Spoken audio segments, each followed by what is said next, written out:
ऋषि नारद जी का ब्रह्मलोक से सम्या प्राशास्त्रम में वेद व्यास जी के पास शुभागमन हुआ है। श्रीमन नारायण के सुंदर ध्वनि करते हुए वीणा बजाते हुए नारद जी प्रकट हो गए। वेद व्यास जी उदास बैठे हुए हैं।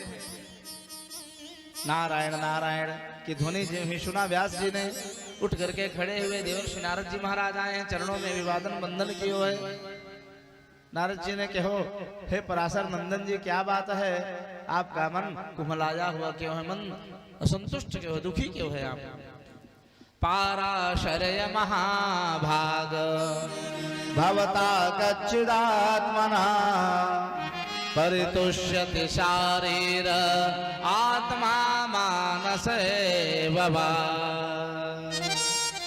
आपका मन असंतुष्ट क्यों है?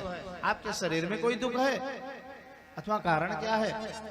व्यास जी कहते हैं, हे नारद जी, मैं स्वयं ना समझ पा रहा हूँ कि किस कारण से मेरा मन असंतुष्ट है, लेकिन इतना मैं उससे कहता हूँ, आप जैसे संत महात्माओं का विचरण भ्रमण जगत के मंगल कल्याण के लिए होता है। कैसे?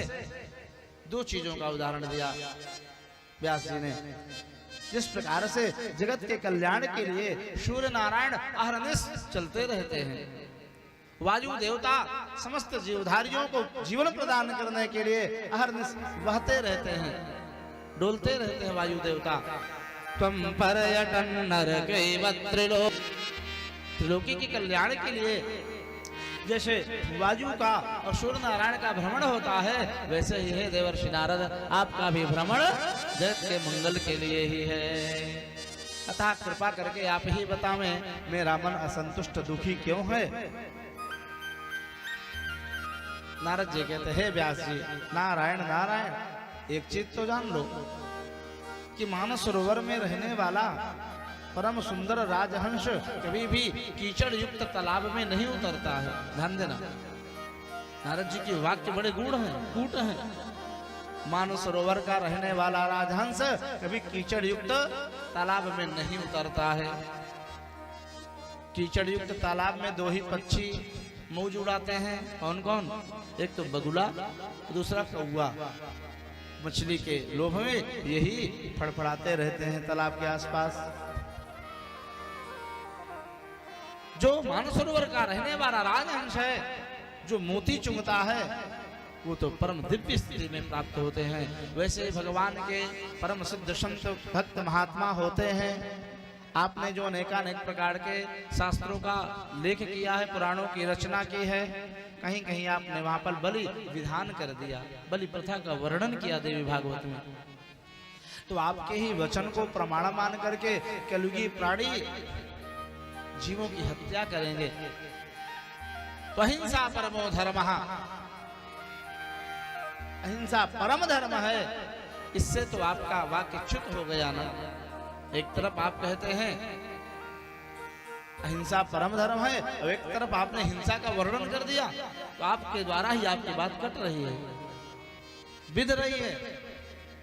यद्यपि आपकी जो वचन है वे प्रवृत्ति परक नहीं, निवृत्ति परक है। ऐसे एक बार की बात है दिनेश जी, एक गृहस्थी व्यक्ति अपने बच्चे को लेकर के अपने गुरुजी के पास गए। तो उन्होंने जाकर के कहा, गुरुजी, ये हमारा जो बेटा है ना, ये बहुत बड़ा जुआड़ी है, जुआ बहुत खेलता है, आप ऐसी कृपा करो कि जुआ न खेले। गुरुजी महाराज ने बच्चे को पास में बुलाया, समझाया, बेटा जुआ खेलना अच्छी बात नहीं है, जुआ मत खेला करो, बच्चों शांत रहो, जुआ मत खेला करो। तो उसने कहा, गुरुजी ये कैसे हो सकता है, जुआ हम न खेलेंगे तो हमसे रहाइश ना होएगी, हमारी इतनी आसक्ति है, इतना हमारी आदत है कि जुआ खेले हमें बिना रहा नहीं जाएगा। तो गुरुजी ने बहुत समझाया,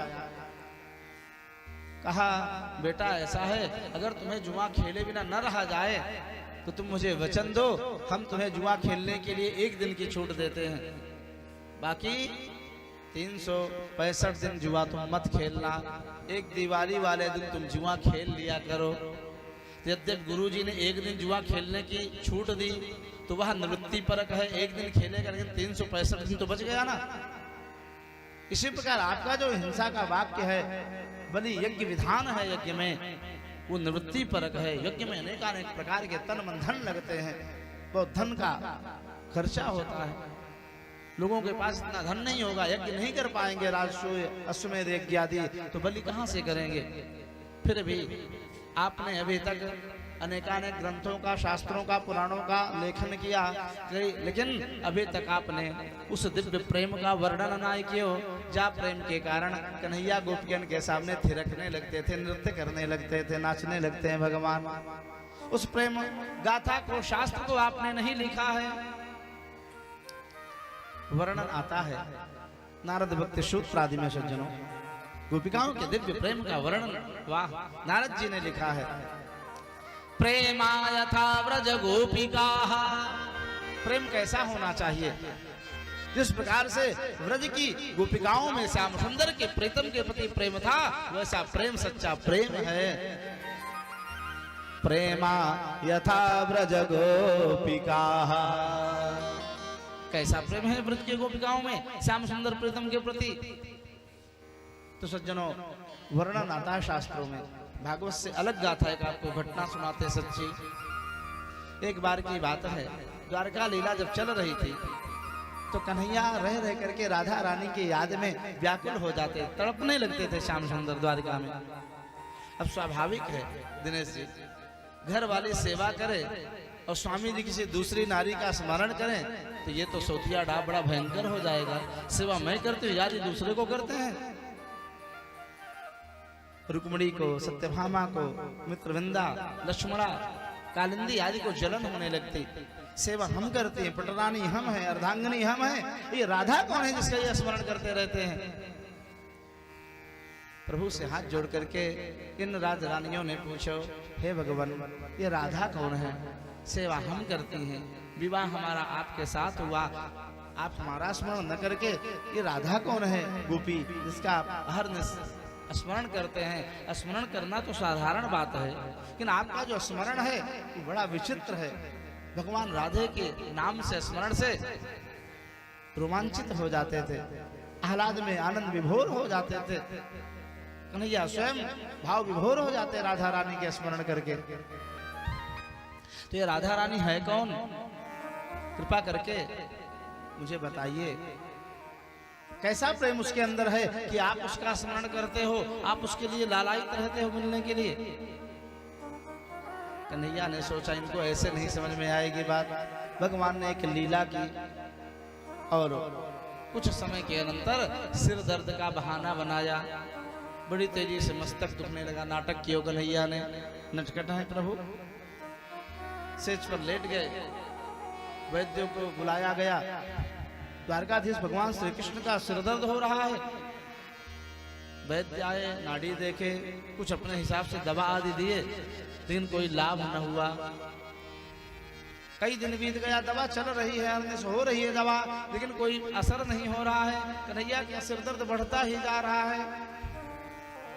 अब सभी आश्चर्यचकित तो हो गए। नारद जी ब्रह्मलोक से प्रकट हुए सज्जनों। नारद जी ने कहा, जय जय प्रभु, यदि कोई औषधि दवा नहीं काम कर रही तो आपको पता होगा किस कारण से आपका सिर दर्द दूर होगा।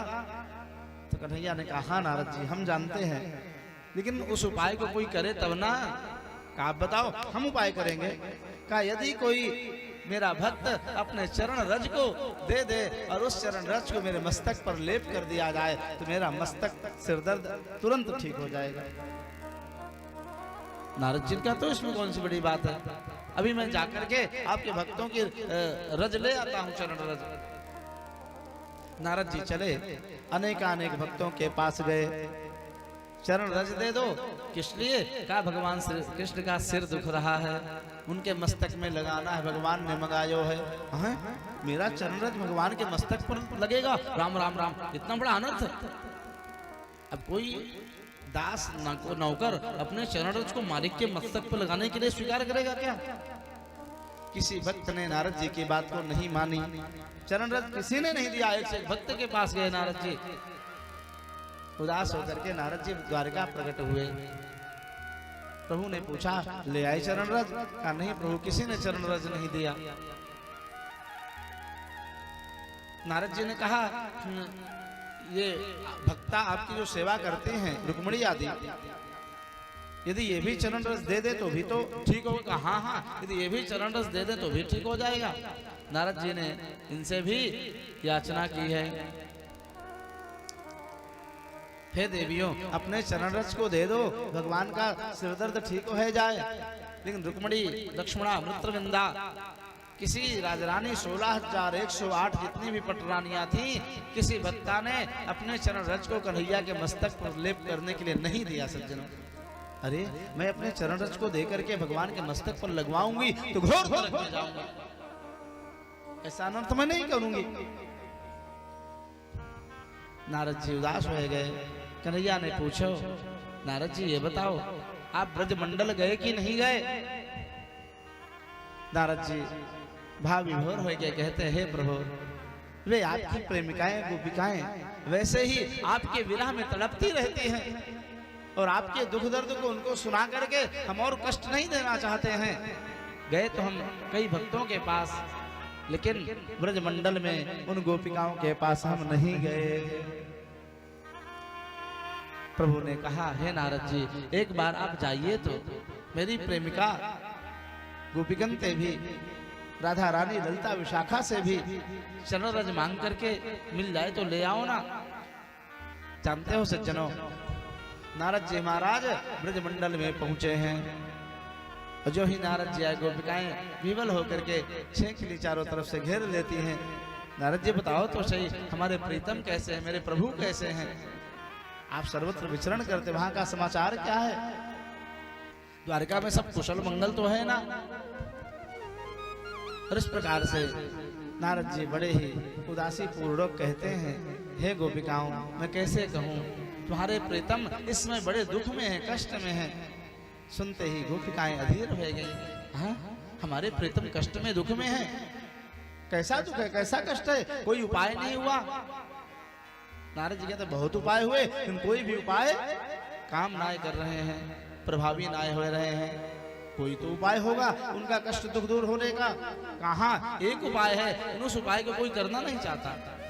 भगवान ने स्वयं कहा है कि कोई भक्ता अपने चरण रज को दे दे और उसको मेरे मस्तक पर लेप कर दिया जाए तो मेरा सिर दर्द दूर हो जाएगा। हम कई भक्तों के पास, भक्ताओं के पास गए, काहू ने अपना चरण रज नाय दियो मुकु। इतना सुनते ही गोपिकाओं के आंखों में से अश्रुपात होने लगे।